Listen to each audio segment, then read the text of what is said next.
राजस्थान सरकार पर कांग्रेस का हमला। डोटासरा बोले, सरकार ही लीक हो गई है, डबल इंजन उल्टे जुड़ गए हैं। उदयपुर, राजस्थान में कांग्रेस ने राज्य सरकार पर तीखा हमला बोलते हुए उसे असफल और दिशाहीन बताया है। प्रदेश कांग्रेस कमेटी पीसीसी के अध्यक्ष गोविंद सिंह डोटासरा और नेता प्रतिपक्ष टीकाराम जूली ने भाजपा सरकार को कटघरे में खड़ा करते हुए कहा कि यह सरकार बड़े निर्णय लेने में पूरी तरह विफल रही है और जनता को राहत देने के बजाय केवल प्रचार में व्यस्त है। डोटासरा ने उदयपुर के डबोक स्थित महाराणा प्रताप एयरपोर्ट पर मीडिया से बातचीत के दौरान कहा कि राज्य सरकार परीक्षाएं सुरक्षित रूप से आयोजित नहीं कर पा रही है, जिससे युवाओं का भविष्य अंधकार में हो रहा है। 1 साल से ठेकेदारों को पैसा नहीं दे रही, 4-4 महीने से बुजुर्गों को, दिव्यांगों को, विधवा बहनों को पेंशन नहीं दे रही, 1 साल से बेरोजगारी भत्ता नहीं दे रही। किस चीज़ का बजट लेके आए?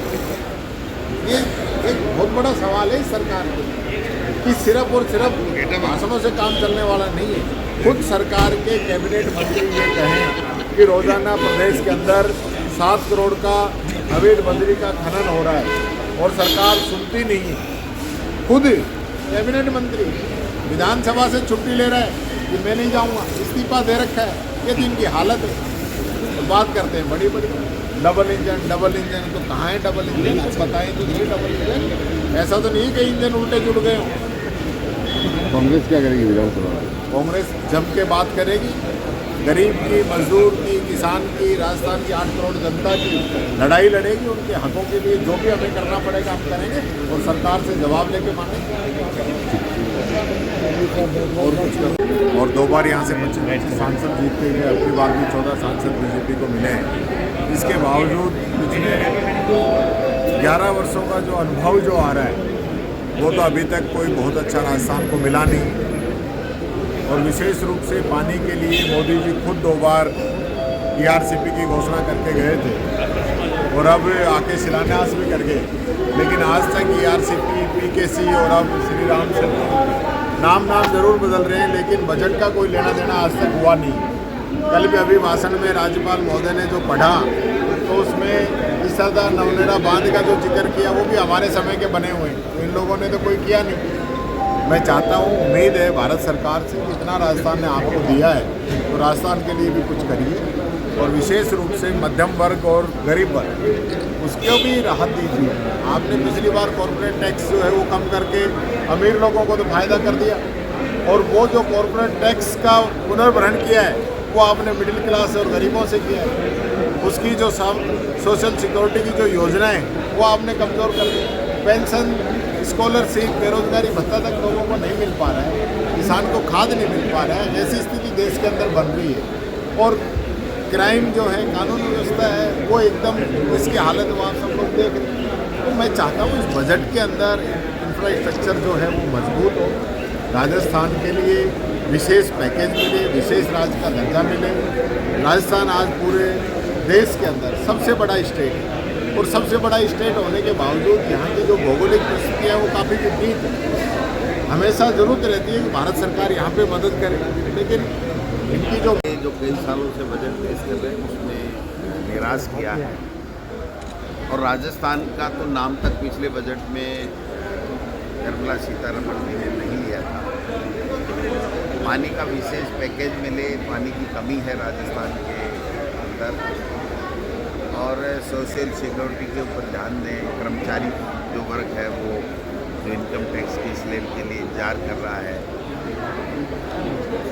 मैं समझता हूँ कि मोदी जी का और मोदी जी की सरकार का जन कल्याण के कार्यों में किसी तरीके का कोई फोकस नहीं है। इवेंट मैनेजमेंट, मुद्दों से ध्यान भटकाना, नए शब्दकोश का ईजाद करना और उसी से घुमा फिरा करके अपनी एजेंसियों का उपयोग करके सत्ता में बने रहना, ये उनका जो मॉडल है। और स्टेट्स में कमज़ोर नेतृत्व देना जिससे उनकी नेतृत्व को कोई चैलेंज नहीं कर सके और जो स्थापित नेता हैं उनको साइडलाइन कर।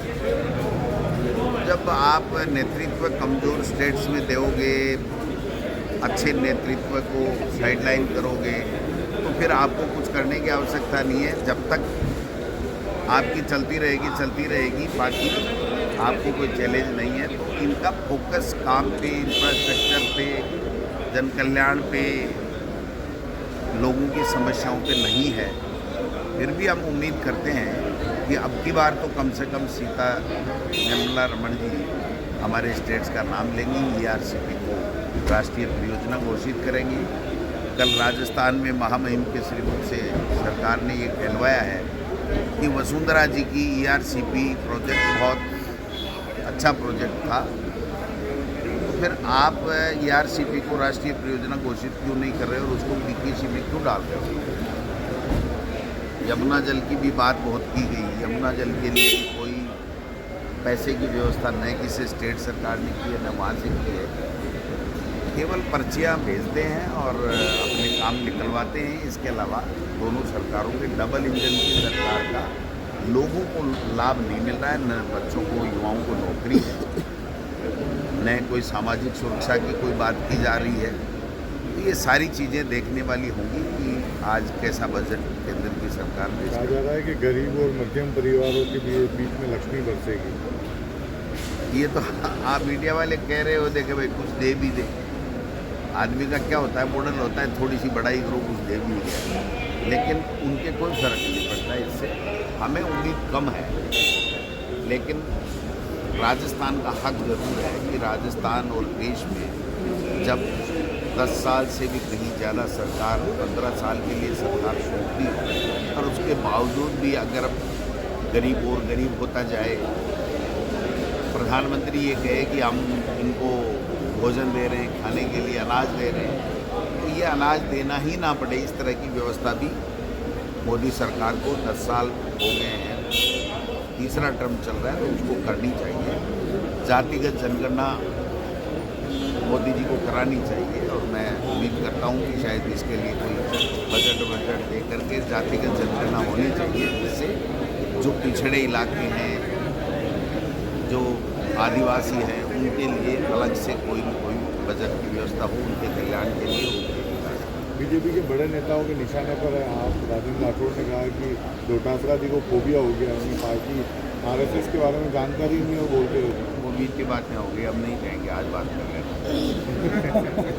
कल जो विधानसभा में देखने को मिला वैसा जिस तरह से कहा गया कि पेपर लीक को लेकर फिर से उठा मुद्दा, उठना ही चाहिए, लेकिन मुद्दा ही उठते रहे। ये इससे वोट ले लिए, एक बार विधानसभा में ले लिए, एक बार लोकसभा में भी 14 सीटें ले ली। किया क्या इन्होंने?